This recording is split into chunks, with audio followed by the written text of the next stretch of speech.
The blood is running in the streets to a certain degree here in crypto land. And on days like today, it's really important to take some perspective in the market. Because when things are extremely bullish, it's very tempting to just throw money out there and hope that you keep riding these astronomical gains. But if you look back, the times when the market corrects are oftentimes, if not every time, the best time to snipe your entries into the best projects. Now, what are the best projects?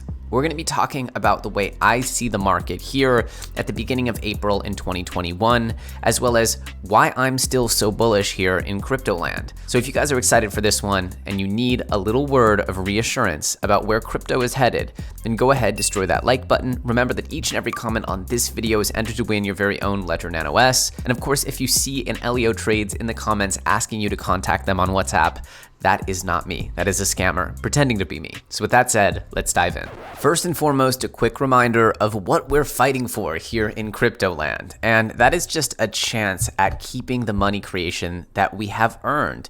You know, most people exchange their time for dollars. And in exchange for that time, the dollars they get typically lose value. I think it's really important that people realize that exchanging dollars for Bitcoin doesn't diminish the value of dollars themselves.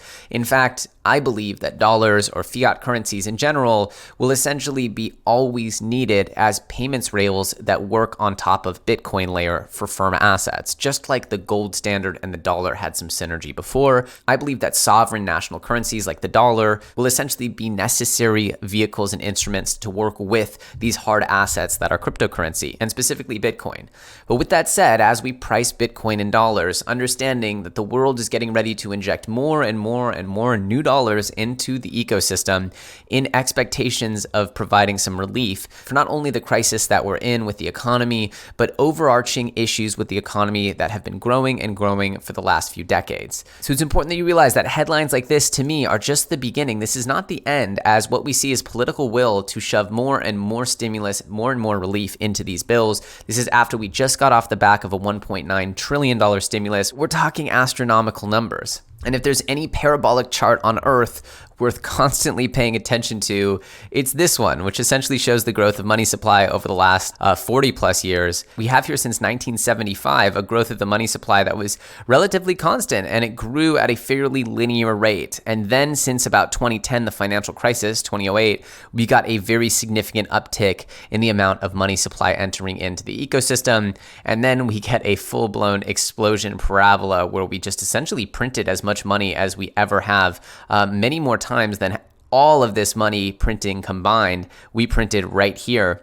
And we see that the slope is steeper still than any other time in growing from this amount of money right now today. This is an indicator that as this goes up, you know, in theory, the weakness of the dollar or the value of the dollar should go down, which would mean that Bitcoin should be worth more in US dollar terms. And as that happens, more and more dollars should flock to Bitcoin and cryptocurrency. More and more dollars will look for higher rates of yield and lending return in the form of APY. And that's going to drive people into DeFi. And for those reasons, it feels like fundamentally that Bitcoin and cryptocurrency are setting themselves up for a tremendously strong next few years. These are as strong a fundamentals as it gets, and this builds the demand for Bitcoin, which, to be honest, although it's here at about $56,000, it did have a couple of red days in a row. I mean, on the whole here, this still looks really good. I tend not to rely too much on TA in extremely parabolic moments because you can only do so much TA on this extreme and hard to predict violent growth that is the Bitcoin network.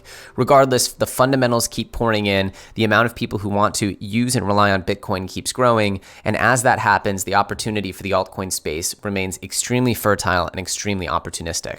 Now, originally, today's video was going to be on what I'm betting on, which is the explosion of DeFi. And I still am betting on that because I believe the next wave of this bull run is going to bring with it a tremendous amount of bullishness for DeFi projects. And as a tip of the spear type indicator, we are looking at the Chainlink chart, which typically precedes any massive or extraordinary pumps going on in DeFi land. And as we can see, Chainlink peaked out here in about mid-February at about the mid $30 range. 36 or 37 bucks.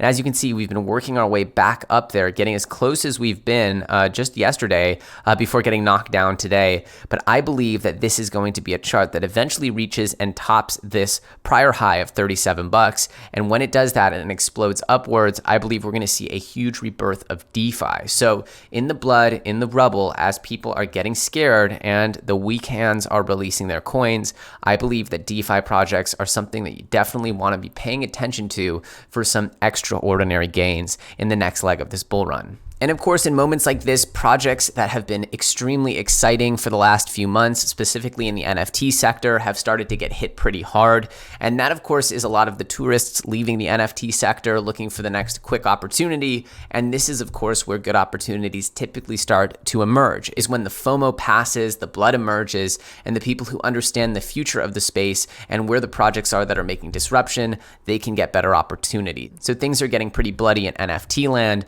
and this is to be expected with a hard rinse on the market after so much hype and excitement within the last few months. And even Launchpad projects are having a difficult time. I noticed that they added paid network up here on the CoinGecko chart for Launchpads after my video yesterday. Shout out to you, CoinGecko. I guess you're watching the channel. Regardless, these are also fertile areas for gains that we've seen get extremely exciting over the last few months. And as you can see, even these projects, which have a ton of reasons to hold, are getting hit pretty hard. So whatever the project is that you believe has those strong fundamentals, if you believe that these projects have a through line and a future, these hard rinses and red days in the market present opportunities, especially with Bitcoin really not showing any signs of true capitulation, just having a little bit of malaise. This to me is a huge sign that the market is in a little bit of consolidation mode, and those consolidation modes typically lead to some incredible opportunities. We can look back at September and October of last year to see some of the absolute best opportunities to get into projects really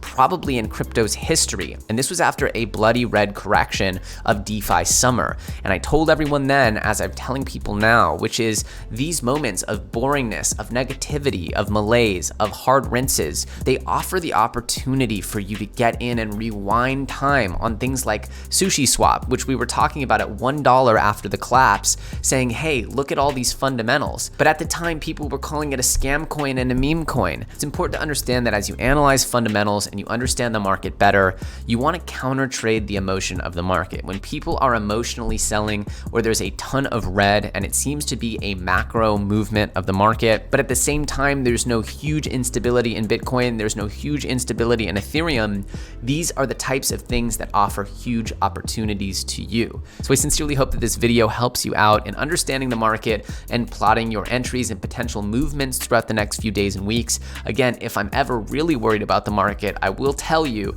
and it's certainly not the case today. And of course, areas that I'll be looking for better opportunities in are DeFi, NFTs, and Launchpads. With that said, my name's Elio Trades. If you guys enjoyed this video, do me a favor, give me a thumbs up. If you want more content like this, make sure you subscribe and put that bell notification on so you're made aware whenever we put out new videos. That bell notification will help you get around any potential gatekeeping by YouTube, which has been known to not show content to subscribers, so that bell notification is absolutely critical. As always, you can reach me on Telegram or Twitter. The links for both of those are in the description. I thank you so much for watching, and I'll see you very soon on the next episode. Also, before I go, I wanted to mention I'll be on Crypto Banter with my good friend Crypto Man Ran tomorrow. So if you guys want to come out and support tomorrow at 10:15 a.m. Eastern Time, 7:15 a.m. Pacific Time. That's right, I'll be up bright and early to give you guys the best of Crypto Banter. So I hope to see you guys there at Crypto Man Ran's show, and I'll drop a link on my Twitter so you guys know where to show up.